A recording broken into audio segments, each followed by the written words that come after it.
स्वागत है आपका हमारे नए ब्लॉग में। दोस्तों जैसे कि मैं डेली आपको नए ब्लॉग लाता हूं, तो आज लेकर आया हूं मैं दोस्तों किसानों के लिए ब्लॉग।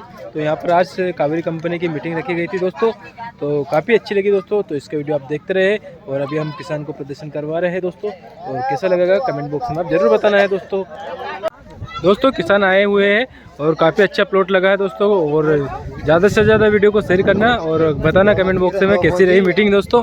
और काफ़ी खूबसूरत लगा है दोस्तों। हमारे गांव से किसान आए हुए हैं बहुत दूर दूर से, और यहाँ पर मीटिंग रखी गई है, काफ़ी खूबसूरत मीटिंग है। तो दोस्तों यहाँ पर सर आए हुए हैं और सर मक्के का प्लॉट दिखा रहे हैं, काफ़ी अच्छा देखने को मिला है। जैसे कि मैं पास में ले जा रहा हूँ, तो देख सकते हैं आप कावेरी कंपनी का तरह से थी। और किसान भाइयों, आप भी अगली बार लगाना ना भूलें एक बार। थैंक यू, धन्यवाद। व्यवस्थित ढंग से करना है, वैज्ञानिक तरीके से करना है, और खेती को खेती समझ के नहीं करना। आज के बाद खेती को खेती समझ के नहीं करना है, खेती को व्यापार समझ के करना है। क्या करना है? खेती को व्यापार समझ के करना है। व्यापार समझ के जब आप करेंगे, व्यापार समझ के करेंगे तो क्या होगा?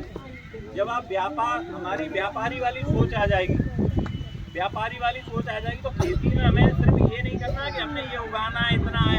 हमें ये देखना है कि पूरे साल में हमने मक्का लगाया, 1 एकड़ में 1 बीघे में मक्का लगाया, तो कितनी लागत लगाई, 1 बीघा में कितनी लागत आ रही है, कितना उत्पादन आ रहा है। उत्पादन में से लागत घटाने के बाद जो शुद्ध लाभ हमें बच रहा है वो कितना बच रहा है, वो देखना है। बराबर है, वो देखने वाली बात है कि नहीं?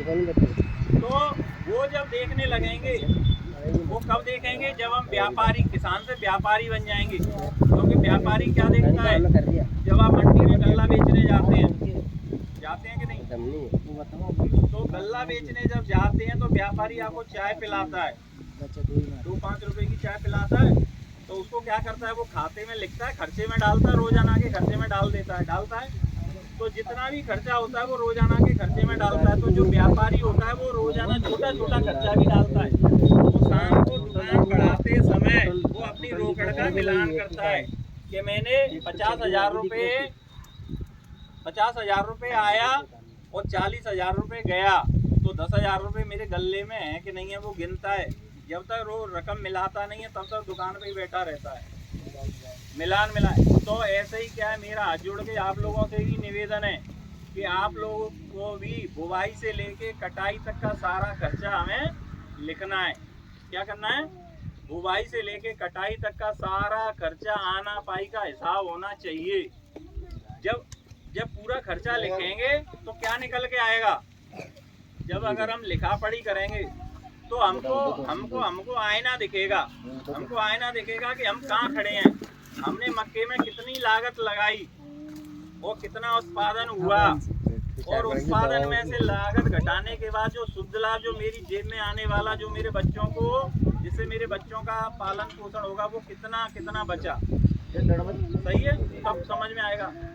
फिर दूसरी चीज ये निकल के आएगी कि जैसे अभी आपके पास 2-3 चीजें, अभी आप रायड़ा लगा सकते हैं, गेहूं लगा सकते हैं, और दूसरी फसल भी धनिया लगा सकते हैं, कोई सब्जी लगा सकते हैं। तो ऑप्शन खेती के लिए, किसान के लिए कुछ भी लगा सकता है। तो हमें ऐसा नहीं है कि नहीं हमें रायड़ा ही लगाना है, नहीं हमें गेहूं लगाना है, नहीं हमें मक्का लगाना है। नहीं, हम व्यापारी हैं। हमको कैसे निश्चित करना है कि हम अगली फसल में क्या लगाएं? कैसे हमें पता लगेगा? हम कैसे निश्चित करेंगे कि हमें आगे की साल में क्या लगाना है? खरीफ में क्या लगाना है, चौमासा में, अभी रबी में, सर्दी में अभी क्या लगाना है, आगे आज जो सीजन आ रहा है, और गर्मी में क्या लगाना है, वो कैसे कैसे निश्चित करेंगे? बताओ बताओ। लगा तो काला बटला क्या बोलेंगे? सुनिए। तो देखिए ये भी अच्छा है, आप बैठ जाइए ना, इन बच्चों को गोदी में लेके बैठिए। खेती वाला हमें पता लगेगा कि 1 एकड़ में सरसों में इतना लागत है। मान लीजिए उदाहरण के तौर पे, मान लीजिए 1 एकड़ में 2 बीघा में अगर सरसों में लागत आ रही है कितनी? 30,000, और उत्पादन कितना आ रहा है? 50,000 का। और गेहूं में क्या हो रहा है?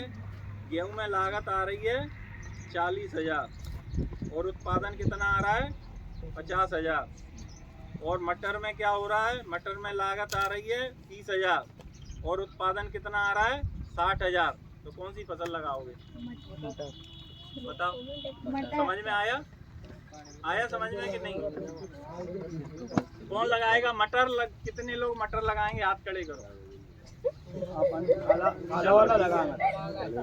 अभी मैंने जो बताया ना, गणित बता चाहिए। सरसों के लिए 2 पानी चाहिए, 1 या 2 पानी में सरसों हो जाती है, लेकिन गेहूं में क्या है 3-4 पानी चाहिए। ये जो जगह है पानी नहीं देना, काला वाला जो बटला जो बोलेंगे ना अपन, पानी की जरूरत। लेकिन इधर अगर खेती में बुवाई का समय अगर बुवाई में लेट हो गई, सरसों की रायड़े की बुवाई में अभी लेट हो गई, तो पूरी साल आपकी जेब पे आएगा असर, वो नहीं जिलेगा। ऐसे ही गेहूं बोना है तो गेहूं टाइम पे ही बोना है, क्योंकि जो बोने का टाइम अगर निकल गया, अगर पानी लगाना है तो अगर 2 दिन में पानी लगाना है, अगर रिश्तेदार 3 दिन बाद शादी में से आओगे तब तक खेत सूख जाएगा, पैदावार नहीं आएगी। सही बात है ना? तो किसान के लिए सबसे जरूरी क्या है?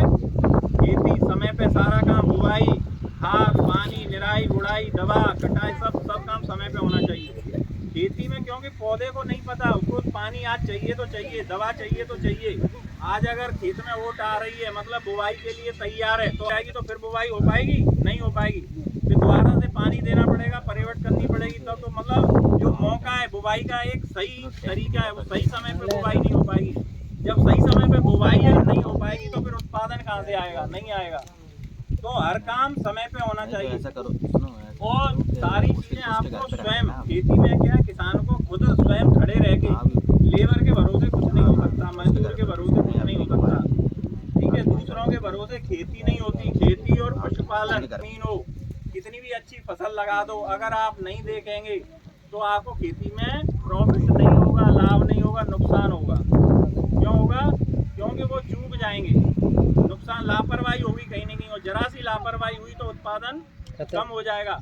तो जो उत्पादन, वो उसमें लागत तो आनी है, लागत आनी है, लेकिन अगर हमारा उत्पादन जरा सा हुआ तो क्या होगा?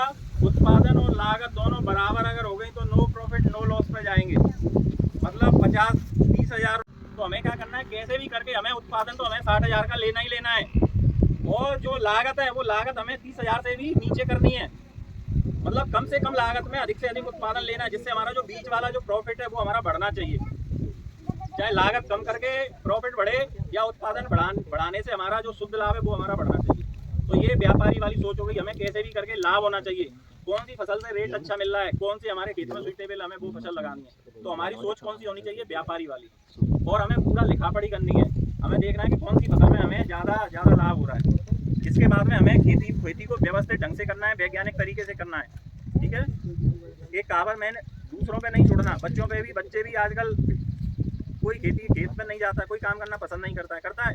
आप लोग जितना काम मेहनत कर लेते हैं उतना कोई करता है? नहीं करता। की सरसों होती तो खुरपी डालते थे, मक्के में भी खुरपी डालते थे, है ना? सारा काम करते थे, कटाई खुद से करते थे, कोई लेबर में पैसा जाता नहीं था, तो जो पूरा पैसा था वो घर में ही आता था, तो बचत होती थी। अभी कटाई का पैसा इतना चला जाता है कि आधी फसल चली जाती है कटाई में, है ना? सही बात है ना? हाँ, और बिना निराई गुड़ाई के फिर फसल में आनंद नहीं आता है। तो आपको गोबर की खाद, देसी खाद वो डालनी है, निराई गुड़ाई जरूर करनी है, जिससे आपकी फसल अच्छी होगी। तो खेती में क्या करना है? एक कहावत है, एक पुरानी कहावत है, आप लोग ज़्यादा अच्छे से जानते होंगे, खेती बानी बीनती और घोड़े का संग, अपने हाथ संभालिए चाहे लाख लोग हों संग।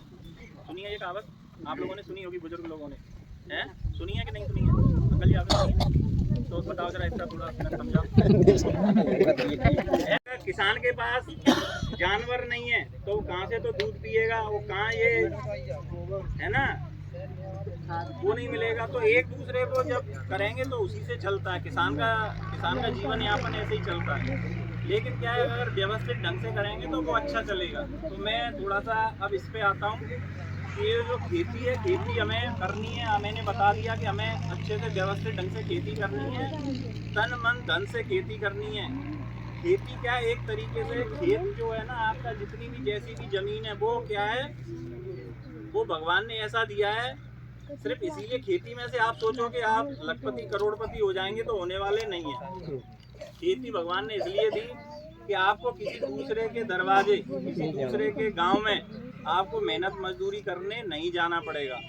जितना मेरे अंदर जितनी क्षमता है 8 घंटे 10 घंटे मेहनत करने की मेरे बच्चों में, आप खेती में जितना ज़्यादा मेहनत करेंगे वो निकल के आएगा, लौट के आएगा।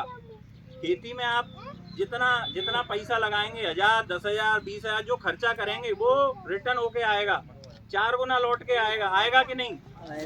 अगर आप 1000 रुपए की DAP डालोगे तो 4000 का उत्पादन बढ़ेगा, 1000 रुपए का पोटाश डालोगे तो 4000 का पैदावार बढ़ेगी कि नहीं? आप अगर 1600 रुपए का बढ़िया अच्छा पैकेट खरीदोगे, अच्छा बीज अगर लगाओगे तो उससे अच्छा उत्पादन 2 कुंटल बढ़ के आएगा कि नहीं?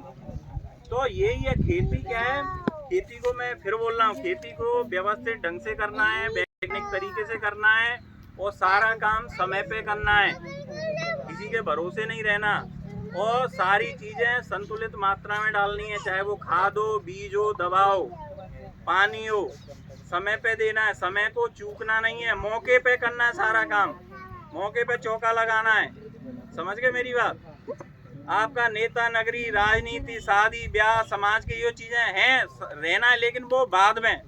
पहली फर्स्ट प्राथमिकता काय को देनी है? खेती को, जिससे हमारा घर चलने वाला है, हमारे बच्चों का भरण पोषण होने वाला है। और खेती में किसान जितना चाहेगा उतना ले सकता है, कोई लिमिट नहीं है। ऐसा नहीं है कि इसमें 10 कुंटल ही पैदा होगा। इसमें अगर किसी में तड़ है, किसी किसान में अगर है कि मुझे इसमें से 20 कुंटल पैदा लेना है तो 20 कुंटल निकल के आएगा कि नहीं?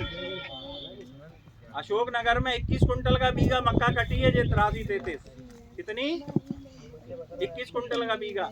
लेकिन अभी आप लोग बैठे यहाँ, थोड़ा सा ये जो क्षेत्र है खिलचीपुर, राजगढ़, यहाँ क्या जमीन उतनी अच्छी नहीं है, पथरीली जमीन है, ढाल वाली जमीन है, तो आप लोग 8 कुंटल 10 कुंटल 12 कुंटल में खुश हो जाते हैं, है ना? क्योंकि लेकिन यहाँ बहुत बड़ा गैप है। अगर ये तो ठीक है, ये पत्थर है, इसमें ये जमीन उतनी अच्छी नहीं है, लेकिन कहीं जमीन अच्छी भी तो होगी। उस अच्छी जमीन में आपको 20 कुंटल तक लेने की क्षमता है। मक्के में 20 कुंटल आने की वो है, लेकिन